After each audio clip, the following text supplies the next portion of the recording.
Lindsey, welcome to the show. Thank you so much for joining us. Hey, thanks so much for having me. Great to see you.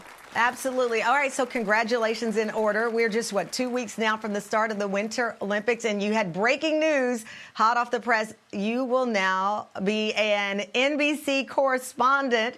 This is the first games that you've missed since you retired, and I remember reading, was it after Sochi, you said in a book that it was excruciating to watch on TV and that you struggle with it. So now you're commentating. How will you balance not wanting to jump out there and participate versus giving analysis? It's definitely going to be hard. I'm going to be missing the competition for sure. But I think, at this point in my life, I'm very excited to be cheering for my teammates, former, current, and there's been many women in the past couple years that I've been mentoring, so I'm very excited to watch them. And I'm happy where I am, so I'm happy to be on the sidelines this time and excited for this new role with NBC. I love hearing that. I'm curious, will you be in Beijing? I know that NBC Sports just announced that they won't be traveling. Are you traveling? I'm not 100% sure yet. Kind of waiting to see what the bosses say, but yeah, I hope so. I think it would be great to be, on the ground. I know it's hard to be commentating on events that you're not there, but I think we're going to wait and see what the health protocols are. Absolutely. Well, we're all rolling with it. We know that. And it's interesting that you are so adept to change. And in your memoir, we see that in full front. In fact, I know that this memoir is actually take two. You scrapped the first book and basically rewrote the whole thing. Why did you need to scrap it and go back at it again? What did you want to bring to the fans?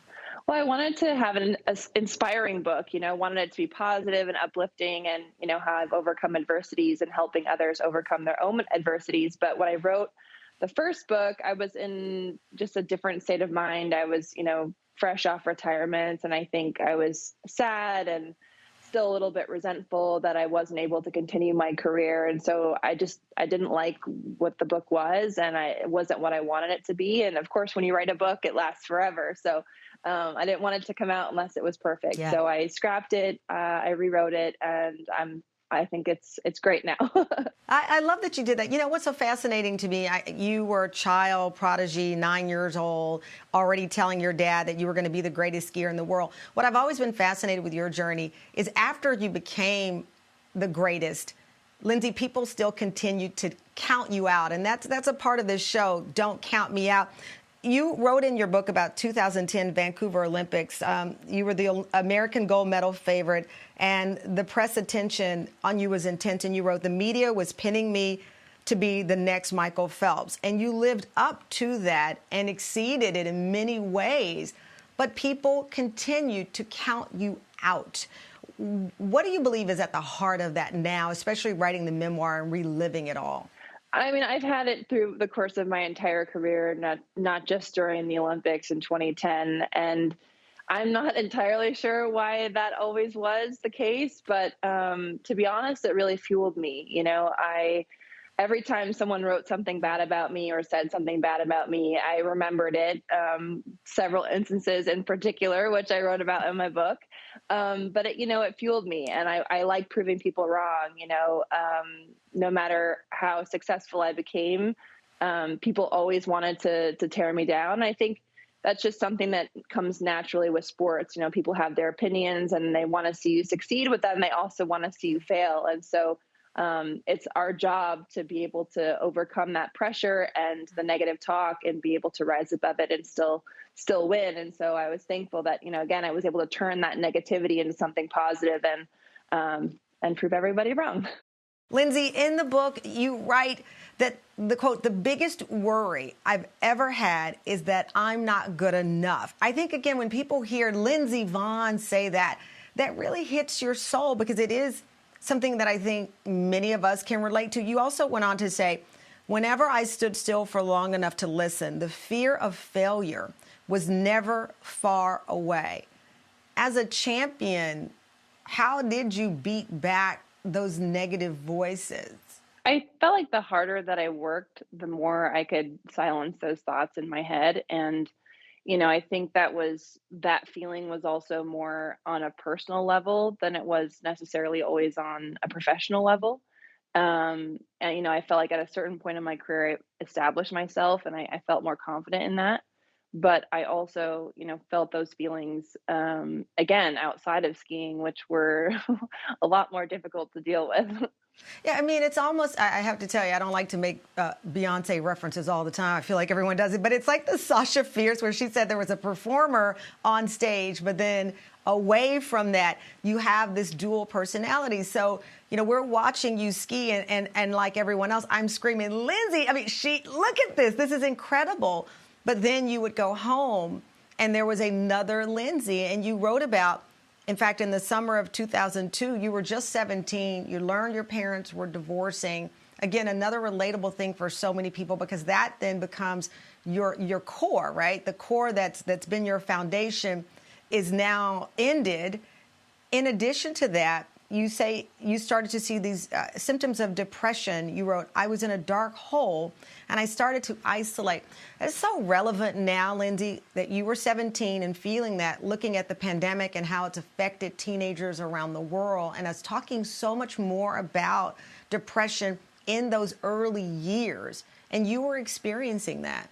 Yeah, it was hard. I was away from my family. My parents were divorcing. I was, making the Olympic team, and that seems, great, but it was very isolating. And I found myself isolating even more on top of that because I just, was lost and was down and depressed. And it was just a tough time in my life. And, I didn't talk to anyone about it. I didn't talk to my parents about it. I felt embarrassed. And I think that that's something that almost everyone's going through now, especially with the pandemic and especially with, teenagers right now. It's just, I feel like everyone is experiencing it, but also things have changed in the way we approach mental health. And I hope that that's given, our youth more of the courage to be able to go out and talk about it, whether it's with their parents or their friends, however they are able to express themselves. I think that's such an important thing because I didn't feel that I had that support at that time. Well, you make the point and you say the word courage. It took a lot of courage. You reveal these details years before Michael Phelps talked about his own mental health struggles. I think it was somewhere around 6 years before that. And at the time, people told you that it was going to ruin your career. What did they think would happen by you being so vulnerable and real? We talk about being authentic and then how that's a phenomenal trait, but people told you to be the opposite. Yeah, a lot of people said that I was going to lose sponsors, that I would ruin my image. I'm this successful American skier and, talking about depression, and that's some crazy topic that, no one can comprehend and, it's going to ruin everything. So it was very dramatic time, but I felt personally that's something that I really needed to do. I was in that point in my life where I needed to make that step, and it felt so good to be able to talk about it. But it was not easy. And I was very thankful because all of my sponsors and, everyone was just so amazing and supportive. But it wasn't all positive, from a public perception. I think it was definitely a mixed bag. And I got a lot of people who, were very critical of it. And, I think now, obviously, with Michael Phelps and Simone and Naomi and so many athletes coming out and talking about it, it's become there's just been more empathy because it's more understood. Back then, it just seemed incomprehensible that anyone could be experiencing that, having success and still, being depressed. It was like a crazy notion. Lindsey, you and I both know when people write memoirs, readers want to, of course, hear the inspiration, how you got to where you are, but they also want to peek inside your life. It's interesting approach, Lindsey, how you talked about relationships. We know that you've been in some high-profile relationships. You had an engagement that ended, I guess, a couple of years ago, and you wrote about it on social media. But in your book, you write, there were people who were happy for my success and others who weren't. People who were attracted to the idea of having a strong, successful woman by their side, but couldn't handle it in practice. People who lost interest as soon as the shine of their new toy wore off. Then there were those who simply weren't a match for one reason or another. You chose not to name names. I respect that a lot, actually. But you do give us a glimpse. Did you have to take a deep breath, have a meditation moment to talk about the personal life? Was that difficult?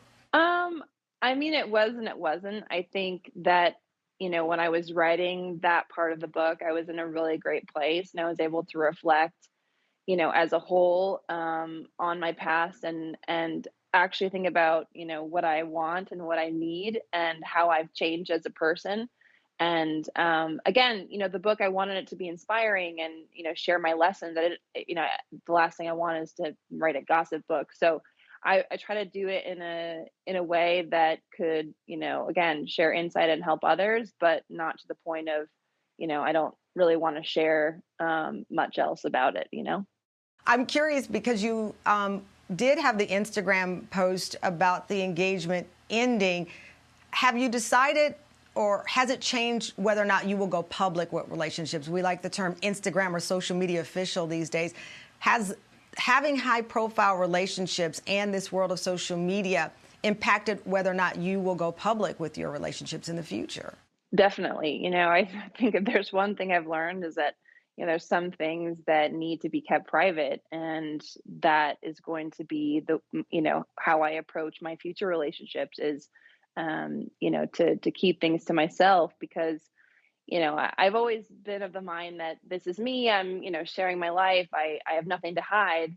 But there are certain things that don't need to be public. And, that's for me and my partner. And I want to share those experiences with him together, but I don't need to share them with the world. And, I don't think I'm ever going to open up that can of worms again.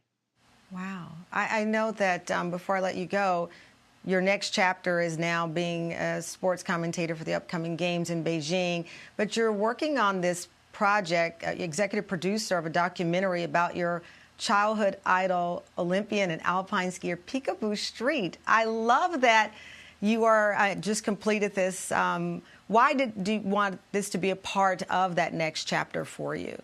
Well, I started a production company actually right after I retired with one of my great friends from Minnesota. And, I just want to be able to tell those stories that are impactful, not just to me, but to everyone. And Peekaboo was such a great person to start with because she had such a big impact on my life. She's the reason why I wanted to be an Olympian. And I was able to direct with Frank Marshall, who is, a legend in filmmaking and also produce. So it was an honor to be able to have my first project, on my idol with, such amazing crew.